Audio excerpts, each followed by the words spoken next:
Hi. So today, basically, I wanted to go over having to do tags for your craft, if you're weaving. I was lucky enough to be able to actually meet with a couple of weavers. They did a process called a jury, where they look at your work, they let you know, things that need to be improved upon, and so forth. Because down the road, although not perhaps immediately, but down the road, I would like to sell some of the things that I do, and most for two reasons. Number one is I love weaving just like I like knitting, and I can't keep everything that I knit and everything that I weave. And there's only I don't wanna give everything away necessarily either. I do give a lot away to charity, but I also, weaving as well as knitting, I mean, it takes money, so it would be nice to be able to sell from time to time, pieces that I do, and, recoup some of that money so I can put it back into my hobby and continue onwards. So, the second reason that I need to do the tags is legally in Canada, the government requires you, I think it's the guidelines for textiles and advertising. And so it does require you to provide the fiber content when you're dealing with fiber, and the guidelines go through all those stipulations.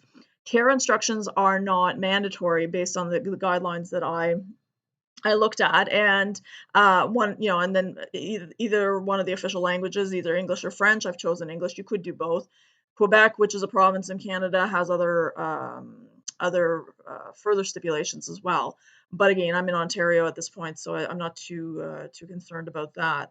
I just thought, if in case somebody would be interested in doing their own tags, I'm not a very techie person, so I'm going to be showing you a fairly simplistic way of doing the tags. Obviously, the most simplistic way would be to, just get some tags from. I bought some just a package of basic tags, from Michaels here. They are 2.5 inches by 4.25 inches. Basically, they had smaller ones, they had larger ones. I decided to go with that one. So let's continue on, and I can show you what I did. Okay, so I wanted to show you the tags that I ended up making. All right, so basically, you'll see the tags properly made at the end. But basically, this is what I ended up doing. So the question is, how did I get to this point? I ended up downloading a JPEG, again, royalty free, this one here, and this one also here as well. Okay, the rest basically I put in just using Microsoft Word. Now, my Microsoft Word is a little bit outdated compared to you guys, so most likely, so yours may have some features, some extra features that mine doesn't necessarily have. So let's just go through it one at a time, okay? Okay, so let's start and try and do something. It's not going to be as intricate as the actual tag that I've done, but just to show you the simplicity of what you need to do in this kind of scenario to make your own tag, okay? Now, keep in mind, I am assuming that you do have a basic knowledge of how to use Word, okay? So I will be going through certain things quickly. If you have any questions, of course, in the comment section below, you're certainly free to ask. I am not the most tech savvy of people, which is why I've used this method in order to do the tags. Where did I get my information? So basically, I found a video on YouTube. Okay, the author is Junk Journal Ideas. The YouTube is print any text you want on tags using your home printer for junk journals. I'm not quite sure what a junk journal is, but I did find it useful, her techniques. And I'm just giving a very similar information, but again, I've got a little bit of a different version of Windows than she has. Okay, so you're going to go to the Insert tab up here. You're going to basically go to Shapes. All right, I want to find the shape that I'm going to do. So in my case, I happen to use a rectangle. I'm going to make a rectangle. All right, there we go. All right, you'll notice that obviously this is all highlighted. Okay, I can remove that, and then this is completely, not usable. It's there permanently. If I wish, I can click it, and then I can do stuff to it. Okay. I've just selected the rectangle again because when I select the rectangle, you will notice that this pops up, okay? And I can select the height and width of the tag that I've actually bought. So if I unclick, you notice that it's no longer up here, okay? So let me click it and select it. I'm gonna look on the actual tag merchandise that I've got. And in this one here, it's in centimeters, okay? So according to this, the height basically is 10.7 centimeters. So let me do that. 10 10.7 centimeters, and it should adjust as I'm going along, okay? And the width is 5.0 centimeters, okay? So it's adjusted it to exactly what the actual length of the actual tag that I've bought. And again, I just bought these at Michael's. I mean, there are many different craft stores that you can pick stuff like this up. All right, so this way, later on, we're going to be using this actual shape in order to put the tag directly on it so that we can actually print it out onto the printer. Now, I don't want my background here to be blue, okay? So what I'm going to do is I'm going to go up to here where it says Shape Fill. I'm going to click the menu. And again, you could change whatever color you wanted, right, by just changing it around. But I want no fill. I just want white, okay? So that's what I want right there. Now, in my scenario, I have to put the name. I had to come up with some sort of name to be able to put on the card, and my YouTube videos is under the name Kanika, and I considered doing that, but I thought, well, let's try Kanika's Creations. So again, you're just going to add text in the regular way you would put text in. You choose your font, you choose your color, etc., etc. But again, we need to basically figure out how to put that text inside. We need to make an actual text box, okay? So I'm going to go back to Insert again, all right? I'm going to go all the way over here to Text Box. I'm going to click down. It's going to bring up various types of text boxes. I want the simple text box, so I'm going to click on that. You'll notice that it comes up here. It is selected, okay? Now, I don't want this text here. I'm going to delete this text because I want to put in my own text, all right? Now, you'll notice when I click on it here, okay, the text box I can change when it has different arrows, okay? So I can make it bigger, for example. I can make it wider, for example. Here, this is rotating, okay? So I can change the rotation if I want. We're just going to make it very, whoop. Okay, I don't want that rotation here. I want it to be nice and straight, okay? I need this text box to fit into the actual rectangle that I've made. So I'm going to shrink it up a little bit. Okay, there we go. All right. But I want to move this text box into the actual shape that I've made. So I'm going to go here. You see where I got the 4 arrows here? Okay, now that allows me to move it. All right. So what I'm going to do here is I'm going to make it longer because I want to use a good chunk of the area. Now, if you recall in my original one, okay, so my original one had the actual text box in it, all right? It had my name, I put in my little JPEG here, and then of course you've got the shape outline, all right? I did a second one because on my tag there was going to be a back and a front to my tag. So basically I did the same thing again over here with the text box as well as the shape, and then I put whatever information I needed onto that actual part of the tag. Okay, so we're not going to do it twice. I'm just going to show you how to do the actual basics. Okay, so let's remove this for a second. All right, so basically I'm just going to put in the word, let's put in the word thank you, for example. Okay, let's see here. So I'm going to put thank you. All right, now let's go back to home here. Okay, let's say, for example, I want to use impact.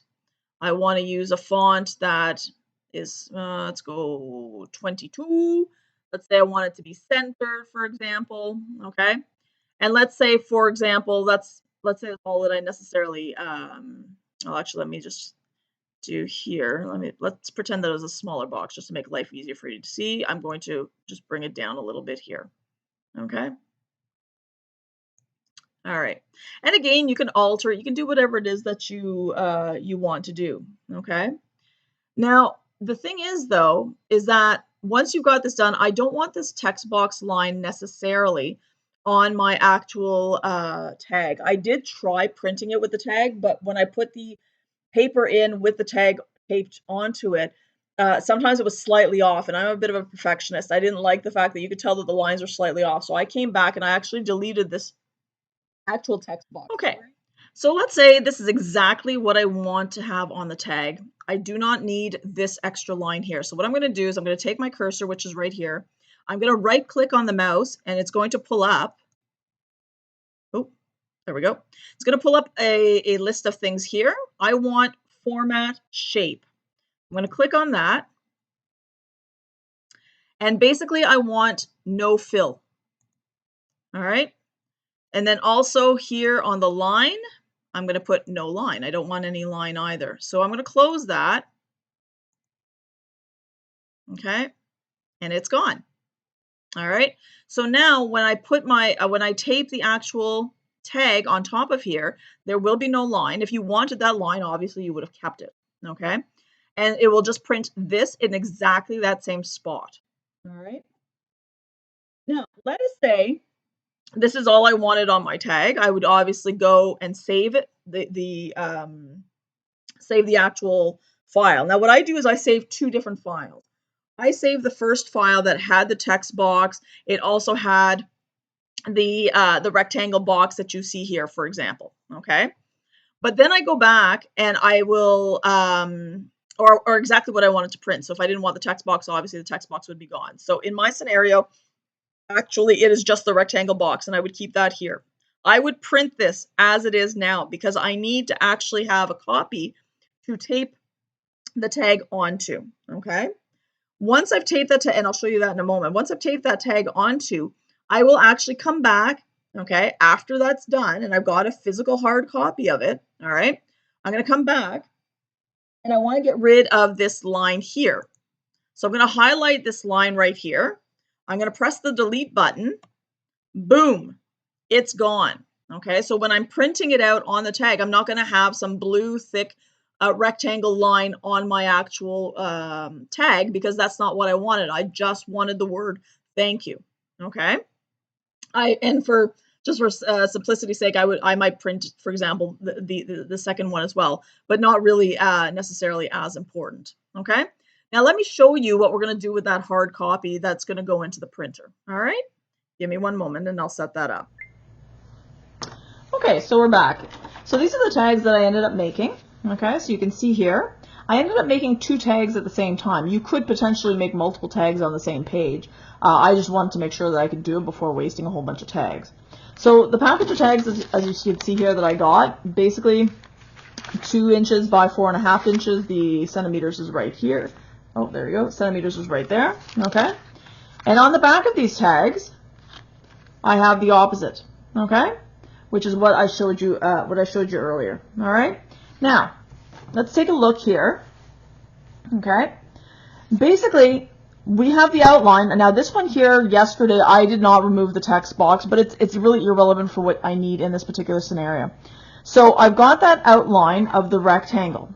I'm going to take one of my actual tags. I'm going to place it so that it matches all the way around. All right, you will notice though that my tag, happens to be a little bit higher than the square. Okay, this was that 10.7 centimeters. Why?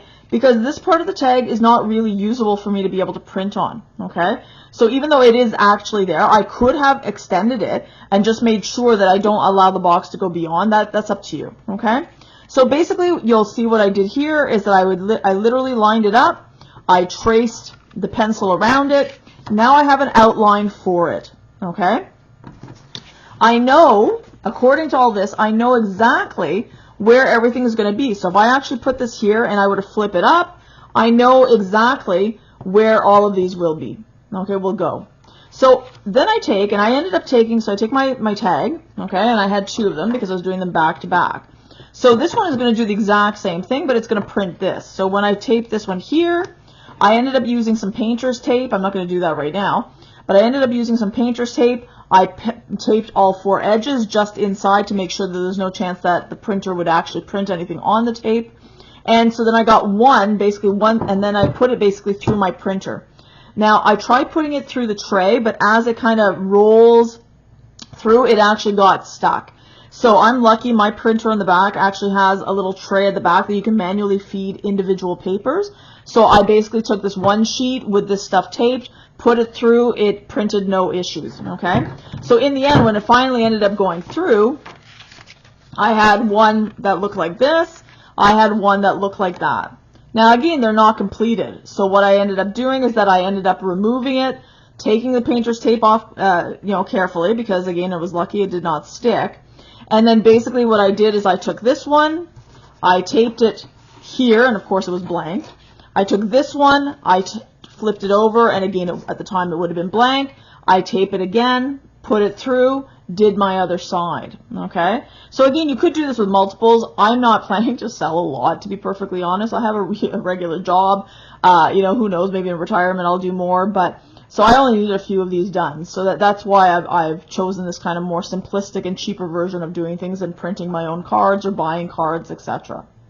So I hope that helps for those of you who would like to make your own tags for your hand-woven items there, and have yourself a great day.